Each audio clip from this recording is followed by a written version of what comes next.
Inside Out, and I have a very crazy audience there. They was making me laugh.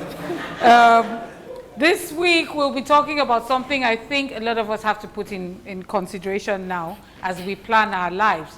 I have had the fortune, or sometimes I could use the word misfortune, of dealing with a lot of widows.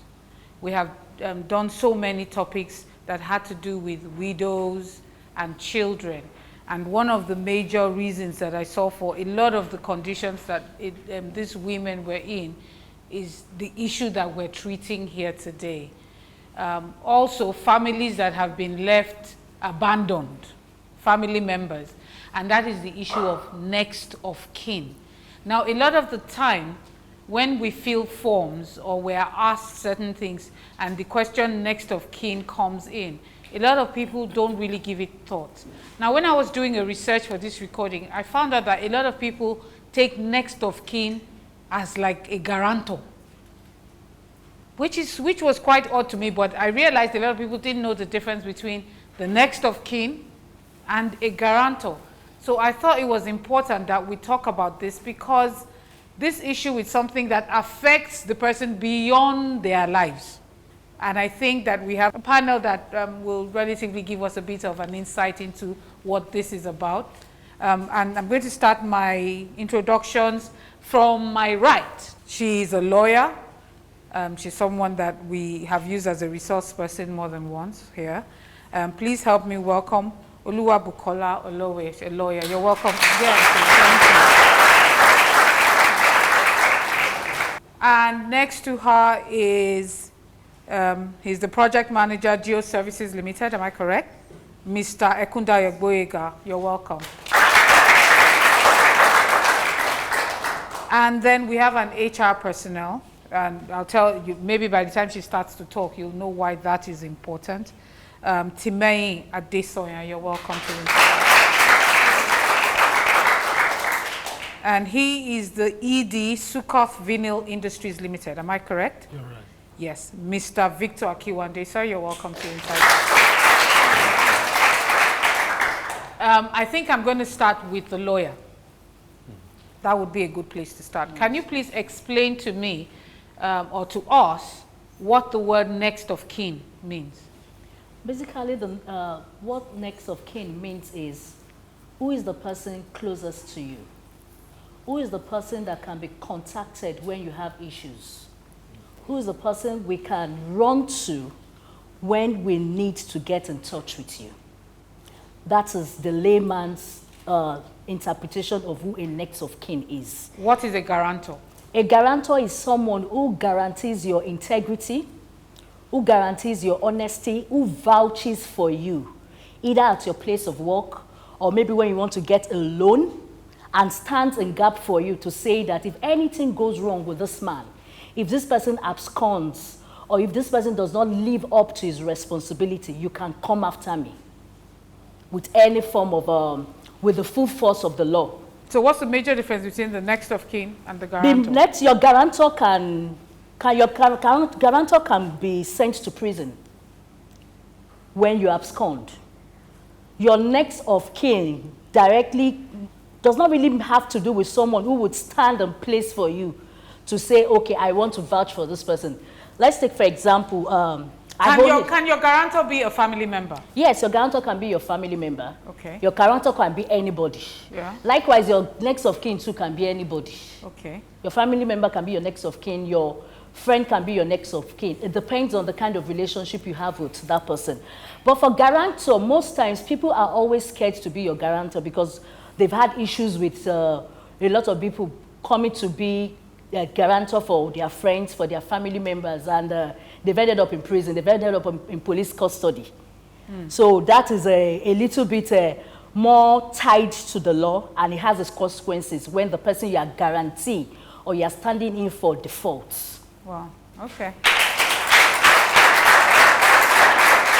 Okay, how important is the next of kin? Your next of kin is, legally your next of kin is important and also not important in law. Because as that you are my next of kin in law does not state that you have a testamentary title to my properties. That you are my next of kin does not mean that you are my executioner or you're my personal representative to my properties and to my assets. But that you're my next of kin majorly has to do with the fact that, God forbid, I'm traveling, or maybe my company sent me outside or maybe to another state and something goes wrong and they're not able to contact me. They go to my file, they look at my file, who is my next of kin? The first person they will get in contact with will be my next of kin, because they believe I have a relationship with that person and they believe that the person is matured enough to take whatever news that will be passed from the organization to them. Okay. All right. Thank you. Let me talk to you, Time. You're an HR person, and so you do quite a bit of recruitment.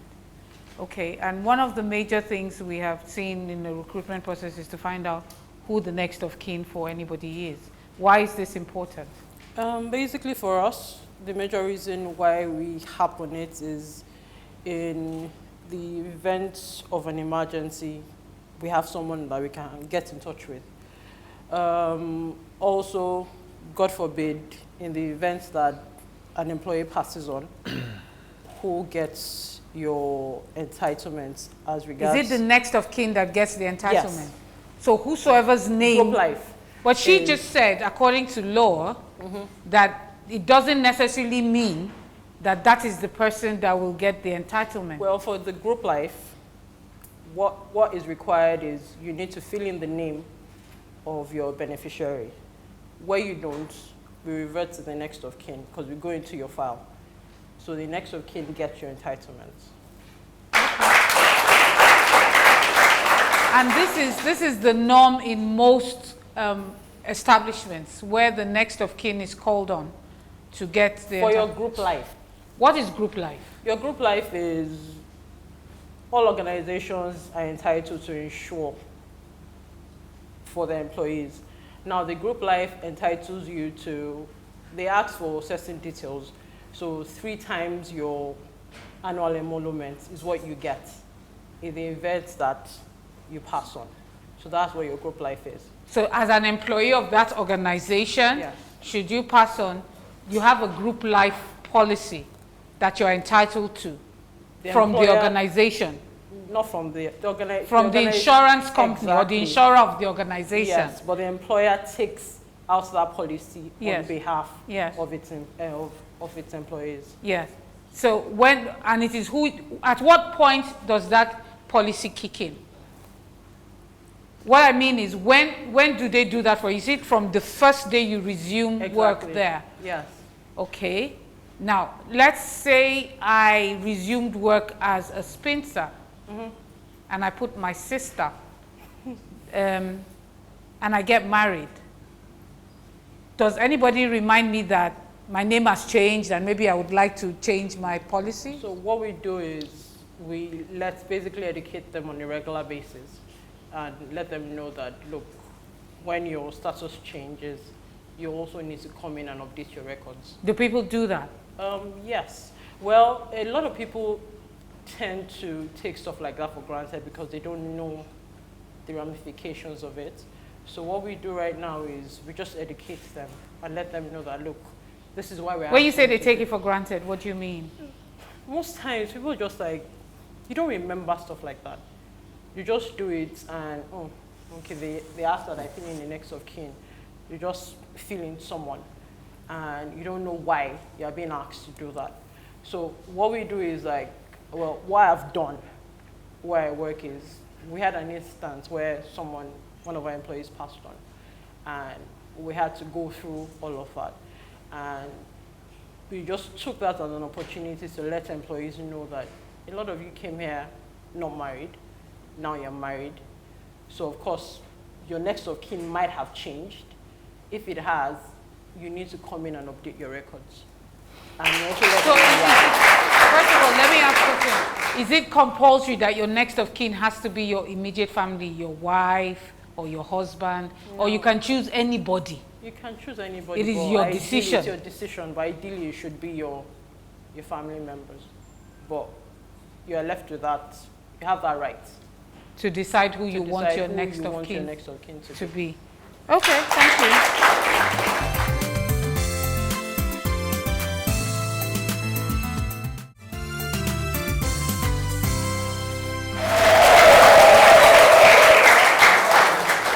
Yes, Mr. Kiwande, I will talk to you now. I'd like to assume that you're married. Sure. And then you have a family. Sure. How long have you been married for? 16 years. 16 years. You have kids as well. Yeah, I've got 3 beautiful girls. Oh, 3 beautiful girls. Plenty of bright ones. Yes. You are the ED, meaning you're an executive director of a company. Sure.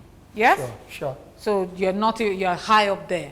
Sure. Now, have you made any arrangements? Who's your next of kin? Well, in context of what we're discussing right now, yes. My own younger brother is my next of kin. My younger brother. Why? Yeah, I need someone that can watch my back. What is your understanding? I mean, maybe because the idea is so that the people coming on will also have an understanding. Yes, please. Now, as you grow up in life, like the lawyer said, you need to learn how to dot the I's and cross the T's. Yes. And so when it comes to my properties, my wife has this, my son, my daughter, they have this. But when it comes to someone that can stand for me, that can speak on my behalf, my younger brother will do that. Wow. That's why I asked you that in the context, what is when you hear the word next of kin, what comes to your mind? It is somebody that can stand for you. Oh, sure. Because when you use the word watch your back, then I'll say, my immediate reaction will be, that will be my wife and my children. You're talking about people that I will hand over my estate to, and it's written down. But when it comes to someone who can stand and speak for me, now let's take a scenario. Yes. I do tell people that a lot of people, they try to mix reality and assumption together. Okay. In our context today, most time when the guy is gone, the wife is mourning. She's crying.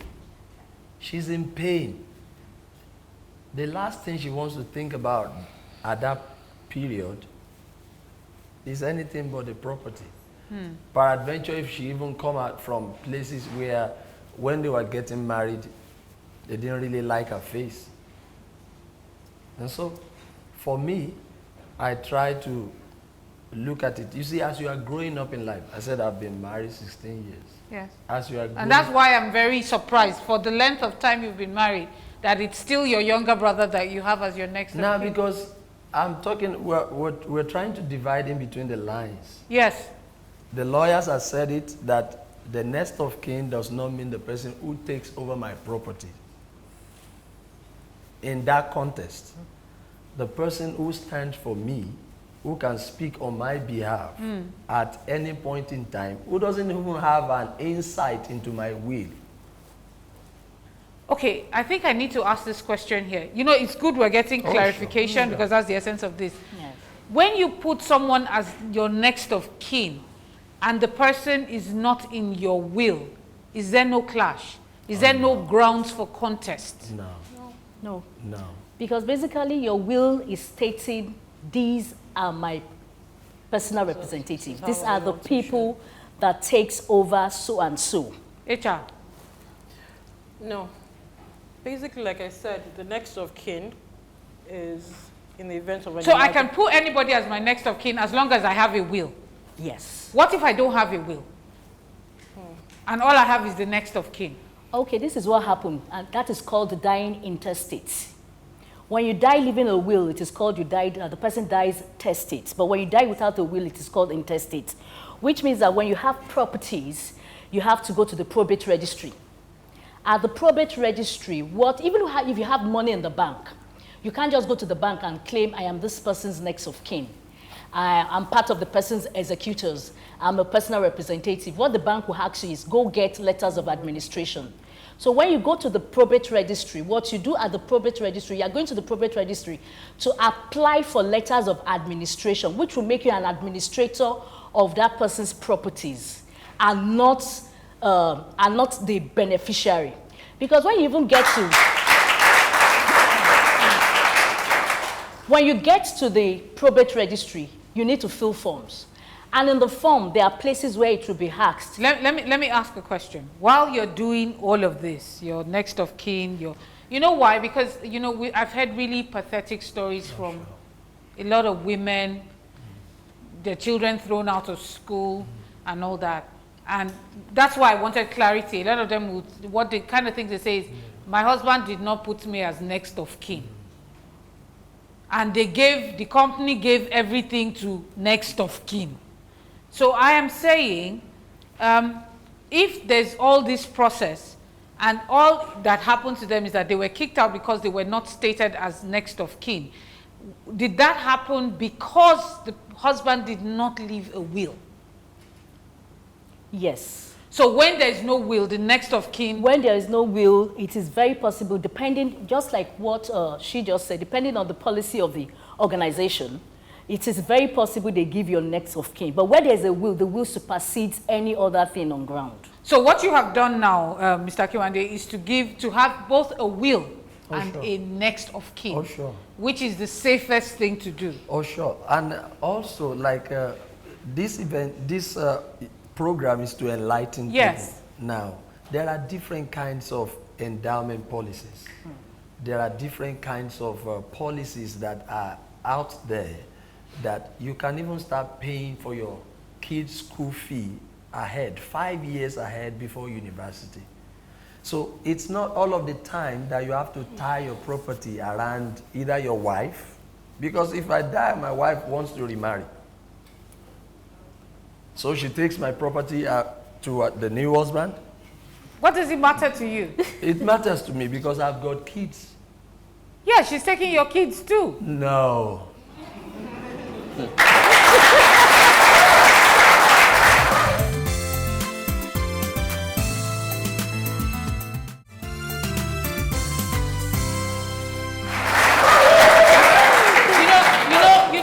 When we talk about death, people say, hey, God forbid, but that's the only thing we're sure of that will happen. Everybody's going to die. We just pray we live long enough. So, I mean, that is a certainty. Yeah, sure. Which needs to be planned for. If we are lucky enough to live to ripe old age, then it is all well and good. But I would like to think that somebody who has spent 16 years of her life with you while you are alive, and maybe even longer, that if she decides to remarry, she has fulfilled the Bible doctrine of till death do us part, and that willingly, whatever she has worked or she has gotten as from being with you should be hers, not really any other family members. That's a very good point, but I've got now for me. Yes. I've got 3 girls. Yes. And so I do joke all of the time that I have 4 wives. Okay. So all of my wives should be adequately catered for. And I should be the one to decide over that. All right. Let me talk to Mr. Ikundayo Ogwega. Yes. You've been married how long? 15 years. 15 years. So just 1 year less than him. Can I ask who your next of kin is and what influenced your choice? Well, my next of kin is my wife. And I'm also sure that I'm her next of kin.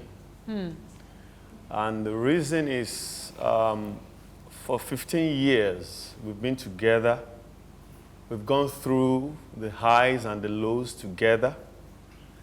We have 2 children. And I believe that she loves them as much as I do. So even if anything happens, I look at who can I really trust, vouch, will take care of the children. I can't think of any other person other than their mother. Because she would appreciate them as much as I would. That's just it. There is no other person. Yeah, no I'll other come to person, as you. far as I'm concerned. I have very loving siblings, parents, but they have their families. Yeah. They have theirs. And whether you like it or not, even the children will not be able to relate with them the way they will relate with their mother. You see, I've got an exception to that. Okay. I've got an exception. I'm curious. And you know what, I'm talking sure. to more of the men. Oh, sure. I think most women would naturally put their husbands. I've got an exception to that. You know, we are emotional like that, whereas men think it through. So I'd like to understand what the thought process is. You see, I've been young and I'm growing up. Yes. And I've seen a couple of things happen around us. Yes. I love that approach of my wife, being able. But when the heat is on, will she be able to do that? Why don't you think she'll be able to do Now I'm going to give you an illustration. that? Okay. And sometimes our background helps forms our opinion. True. My father's immediate, there were four, my father and his own brothers. There were 2 men and 2 women. Now when my father's same elder brother died very early, at about 45, he was very wealthy. When he died, because he got married to a woman that did not want the family to come around the husband or their house. So while growing up, she never knew the husband is going to die that early. And so when the man died, the tigers and the lions and the leopard, yes, she could have been able to manage the wheel very well, but there are outsiders waiting to grab and wanting to show her, now your husband is gone, let's see how you're going to manage this very well. My father happens to be his own elder brother's next of kin, and he manages the situation very well for the family. The question is, I mean, because a lot of the time, that is what I hear. The brother is usually the next of kin. Now, my question, which is what he said, is that your brother has his own family. Oh, sure. You are gone. How do you know that your children will become his priority over his own children? I think, like I've said, if we get it right, Yes.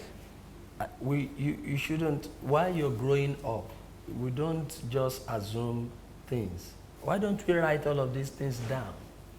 If they are written down. So you do your allocations, but just sure. put him as next of If kin. it's written down, once these things are written down, I want to believe in my own generation. But do you realize that right. even in situations where there are wills, that they keep everything frozen in court for like forever?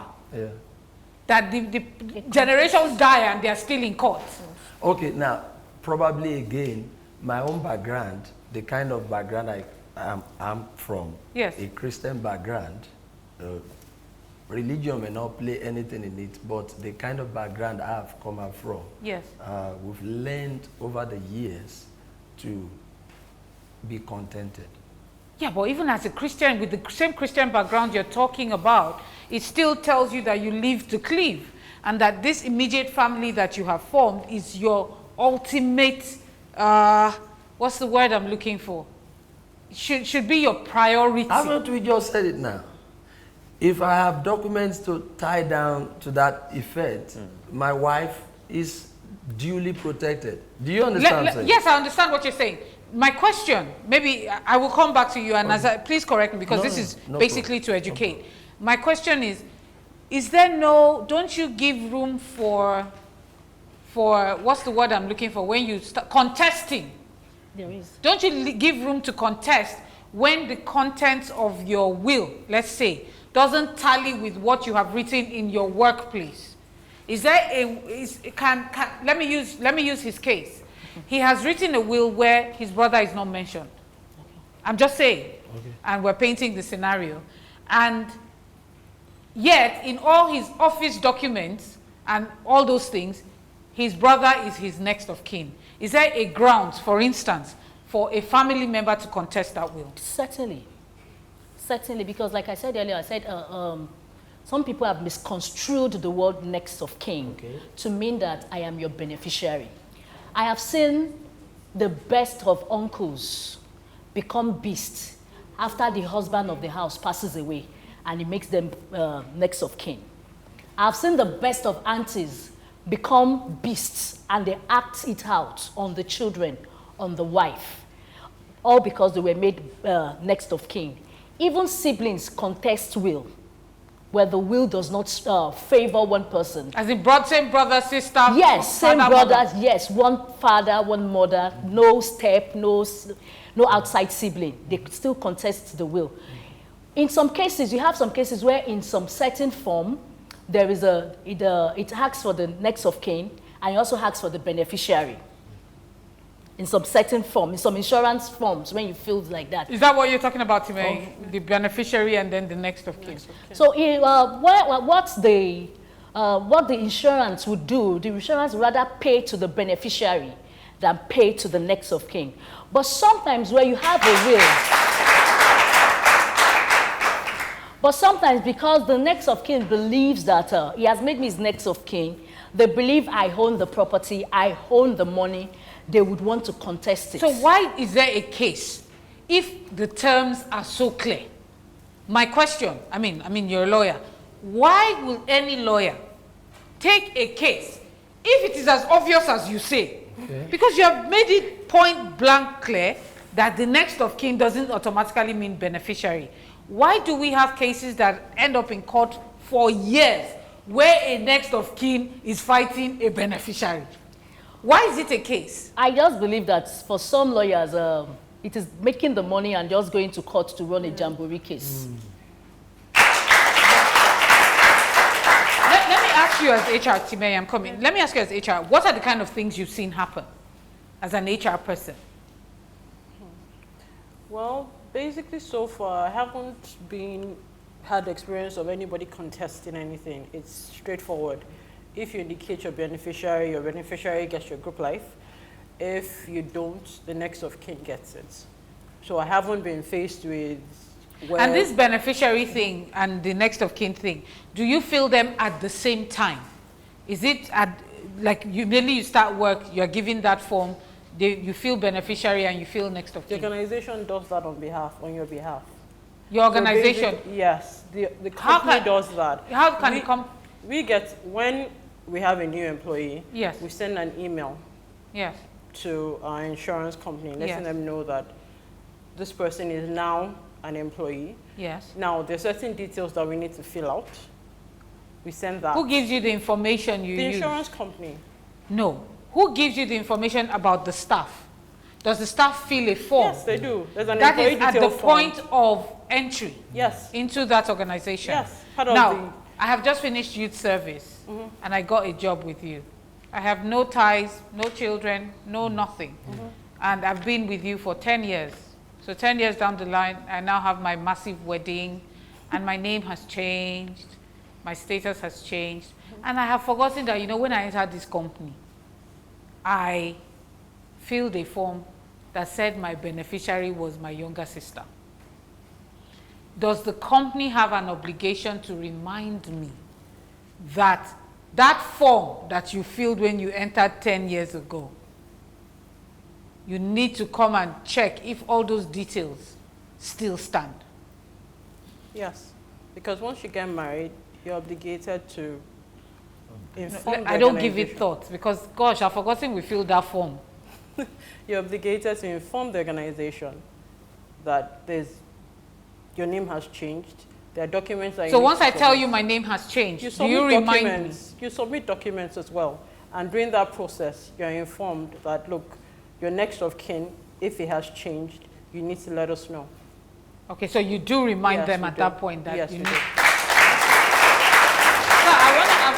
I want to come to you because what you said, and when you said 15 years you have worked together, and the concerns he raised. Like I said, a lot of the time, for any topic I treat, I really go out and I ask questions. A lot of men say the same thing. When something happens to me, I need somebody who I am sure will take care of my children. And the question I always ask is, why don't you think your wife will take care of your children? Who else will take care of your children? Yeah. But I find that there is an impression that women are weak. I don't know if it's real. Does it bother you, for instance, what he has said? Have you ever given it thought? That Yes. this is my wife that I've put as next of kin. Should something happen to me, what will happen to my children? And how do you resolve that? I've given it a thought. Yes. I've experienced it happening to my sister, my elder sister. Please, can you just like And share? like he said, women will cry. Even if it's the husband, he will cry. But like she also said, I mean, assuming, for instance, I work in a company and I have put my wife as the next of kin. After crying, she will get back or they will get across to her. Meanwhile, if another person is the next of kin, she will still be crying while the next of kin, whoever that person may be, may have gone ahead. This is what happened to my sister. The husband was shot in Lagos. And, Was shot? Shot. Wow. Armed robbers or something, you know.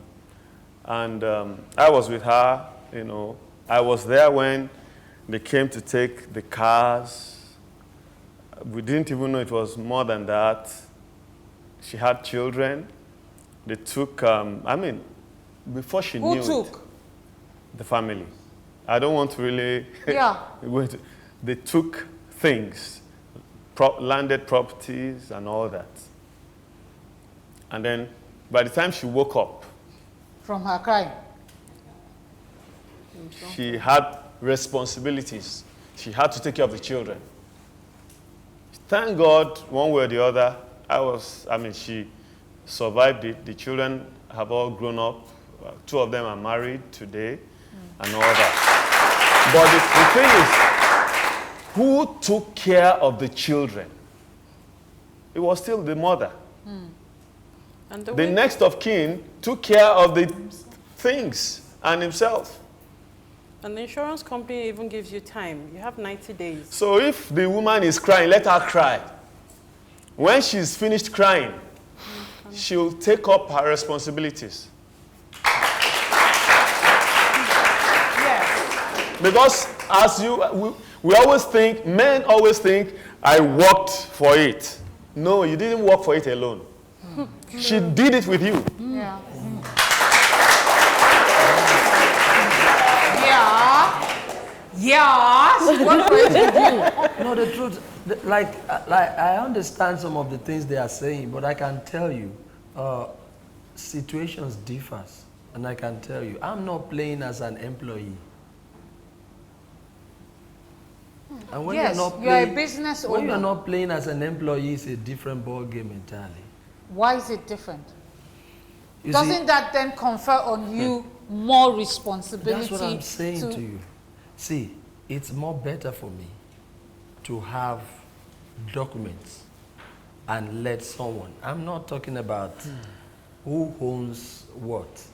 My wife can No, have. not who owns what. I'm saying who is responsible for what. No, that- Who takes over the mantle of fending for the home when the breadwinner is My not wife there? can do all of that. But I'm talking about who administer. I'm talking about who What's the stand- difference? Tell me. Okay, let me maybe tell I'm you- confused. Let me tell you this. What do Now, you mean by who administers? I don't, different from I what don't I'm see saying? myself as, if I die now, then my wife will go to the board and face my team, my colleagues, and say, this is that. Why not? I need to always have, you see, trust grow in faces. Do you understand what I'm saying? At a particular level. I don't have problem with my wife.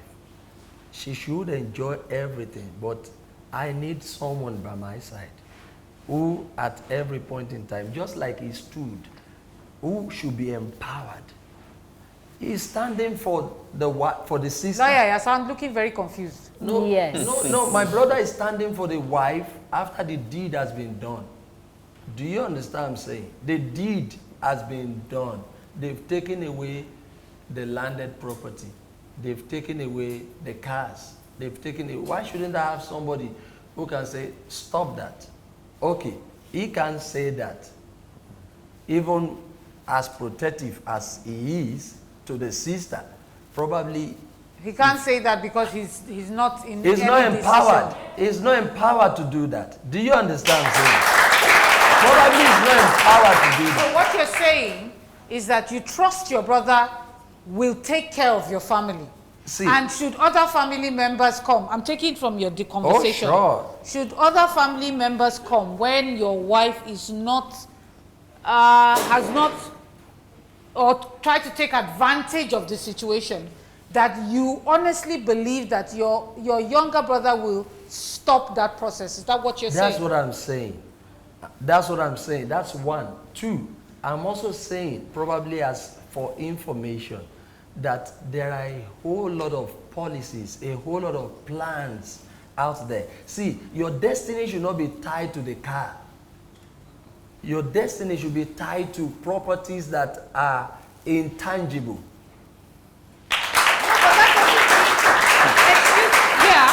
But you can't use these intangible properties to train up your children. Oh, you can. No, I'm coming, sir. I'm coming, sir. I think I really want there's to a hear this mix-up. conversation. I think because there's I'm a mix-up confused. because right now, you would have a will. Okay. Yes, you will have a will. Then also, you also have your next of kin. Oh, sure. So, God forbid anything happens today. Your will is already lodged in the probate registry already. So at a point, they will read your will and properties will go to your wife. But you're having your brother to stand in for you so that when you're not there, they cannot come and take anything from your wife. But I'm also letting you know that as much as you want your brother to be your next of kin, and thank God you're still alive, I hope you are also outlining your brother's responsibility as your next of kin. Peradventure, you go before him. That's what I'm saying. Because there's also a mixed up. Sometimes, like I said, there's always also a mixed up because the man feels that he made me as the next of kin. He has a will, so it means that I can come in and monitor your property. I can come in and monitor how you spend the money you are collecting from the bank. I can come in and monitor how you are driving his car. He has made me as the next of kin. I can send you to a room apartment and turn this duplex into flats. No, you have no rights. So, whether we like it or not, as the man of the house, who you believe that you have made the property, it is your property, so you are now giving it to your wife.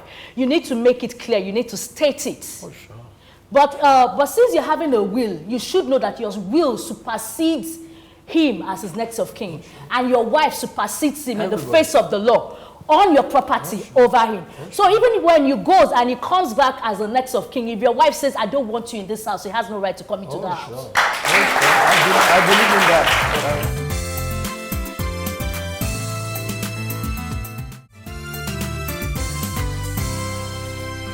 I want to talk to Mr. Ajibade, Segun Ajibade. You're an IT specialist. How long have you been married for?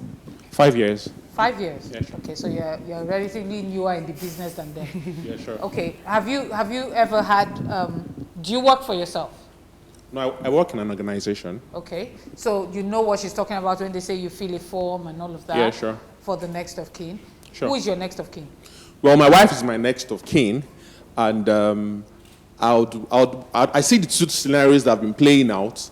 Then I would want to quickly add some, perspectives to it. Okay. Now, according Before to what you he got said, married, okay. were you working before you got married? Yes, I was working before I got married. And, With the same organization? No. Somewhere with a else? different Who was organization. your next of kin? Well, my next of kin was my dad, but immediately I got married, I had to change it. I had the PFAs, calling me to say, what's your status? Has your marital status changed now? Would you need to change anything, So I had to change it to my wife.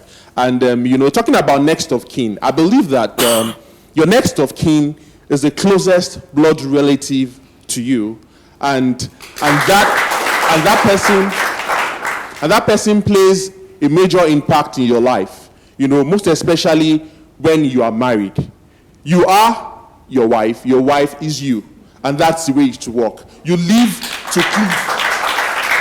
And, we often take it for granted that your next of kin is supposed to be someone in your nuclear family, really. So for me, I would always believe that my wife is my next of kin. You know, we've started from scratch and we've seen the positives. I mean, you know, we've been through peaks and troughs and all that together. So for me, and I also believe that, you know, as far as I'm concerned, my children are still minors. So she will be able to stand in the gap, you know, as an Ardmore, you know, to take care of them and then to bring things up to speed. That's my view. The fears that he talked about, which are very real, which I think also influence the reason why a lot of men choose family. I said family members, but the wife is also a family member. What I mean is relatives. It's so that that relative can have their back, I'm using his words, against other relatives who may come in as hawks should something happen to you.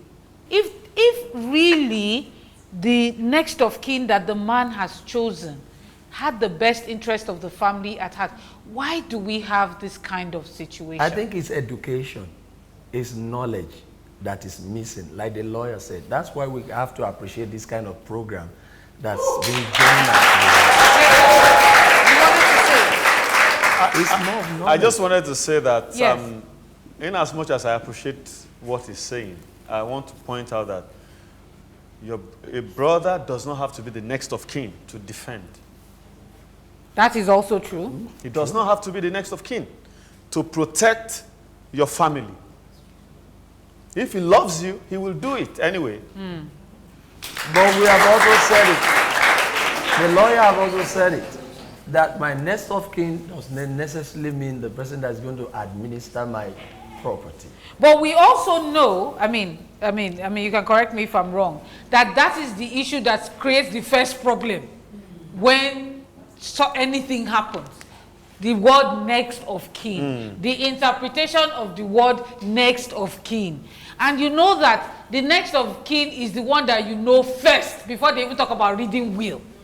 So while we are busy reading will, next of kin has taken over responsibility as next of kin. And in other scenario, while the wife, the next of kin, is also busy crying, the family has come to take whatever they want to take. So what's the way forward? So what's the difference? So what's the difference? Okay. I love my wife. I love her so much. I've given her everything. Is that not what you're saying? She suffered with me. We suffered together. It's part of the suffering that made them live abroad. Is it not on that dollar, on that bill, 200 naira to $1? Is it under that money they are spending? As much as I agree with you, sir, this is my take on this whole matter.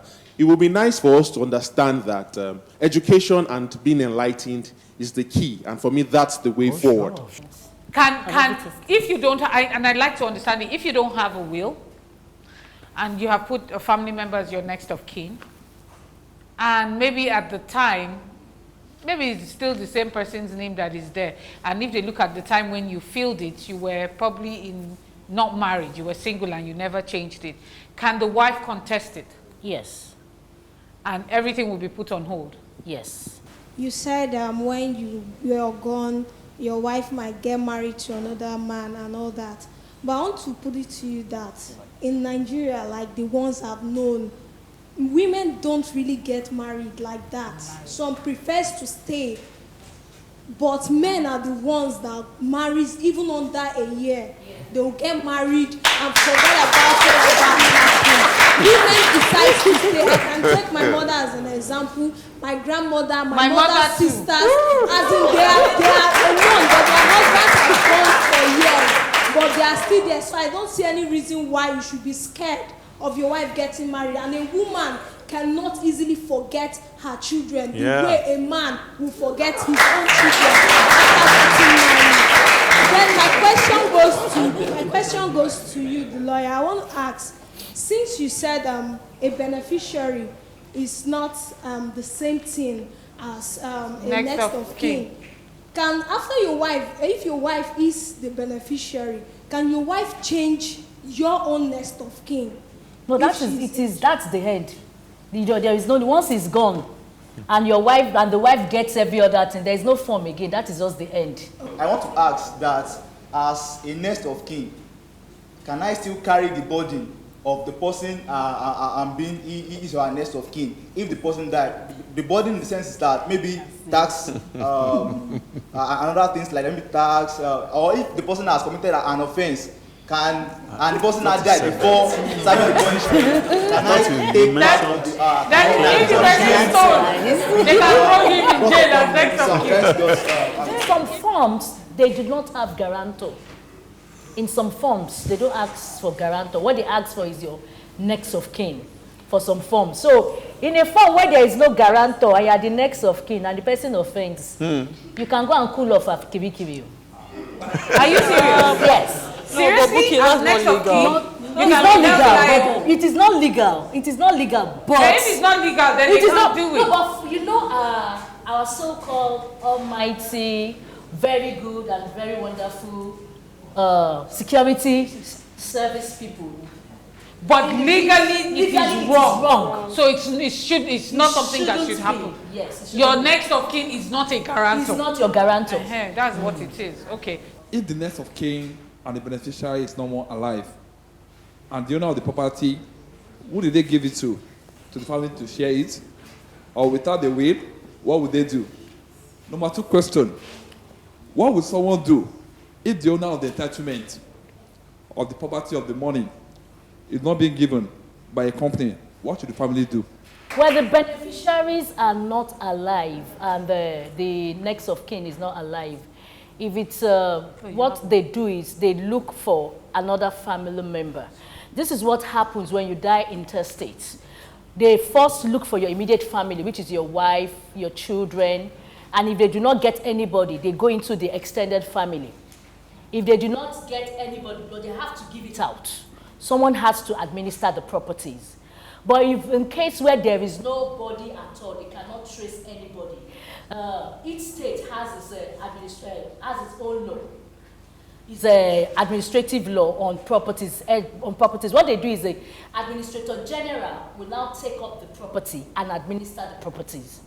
You have 90 days, so you need someone from the family because the documents that you need to submit. If a person leaves a will, does the company know the person left a will?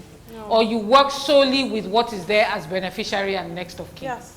That's all you work with. And that's why I said,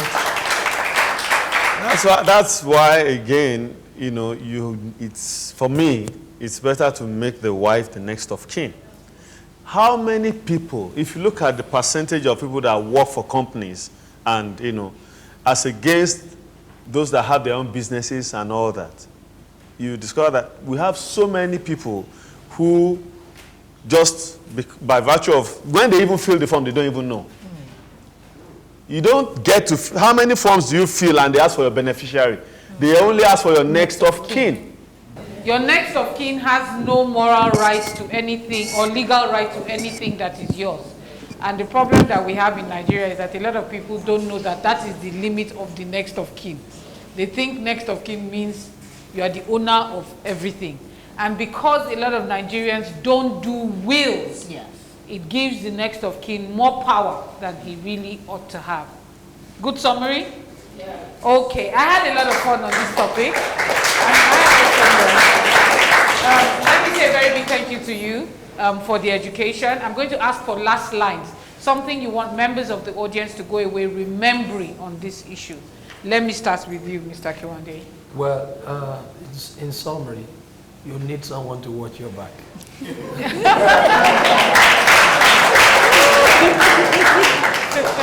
Okay, that's a good summary. Make sure you have someone to watch your back. Okay, Timei. Well, basically, update your information and know that the next of kin doesn't have right to your property or anything. I think that is really important, remembering to update your information regularly. Yeah. Yes. Mr. Kudayo. Just know that your spouse is is the person you can really trust with everything. Everything. Yes. Well, my final take on this is write a will. Write a will. Why are they And you laughing? have to. You said write a will and they all start to laugh. Maybe they don't want to write their wills. They find it funny. Wait, excuse me. Again, there's an impression by people that it is until you are very rich that you need a will. You can start What do from whatever you have. Just keep writing it down and upgrade. What did you say? He said he doesn't want to die young. That means after everything we've said here, he still believes once he writes his will, he means he's died. It's a notion in your mind. It's not your belief. It's not your belief. Please tell them how many years you've written a will for. Over and over and over. When you buy a new car, you write it in the will.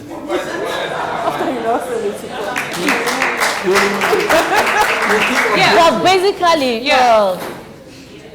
so that to protect your wife, to protect your children from, like I said earlier on, the best of uncles have become beasts after the father of the house passes away. The best of aunts have become beasts after they pass away.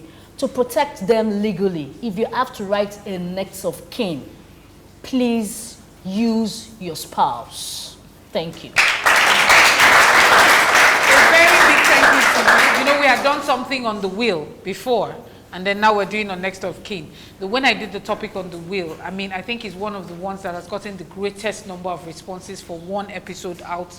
And I thought I need to really do that again because so many people didn't know so many things. And so at some point, I'm still going to treat the will again. And it was pathetic, the kind of stories that came out of there and the total lack of information.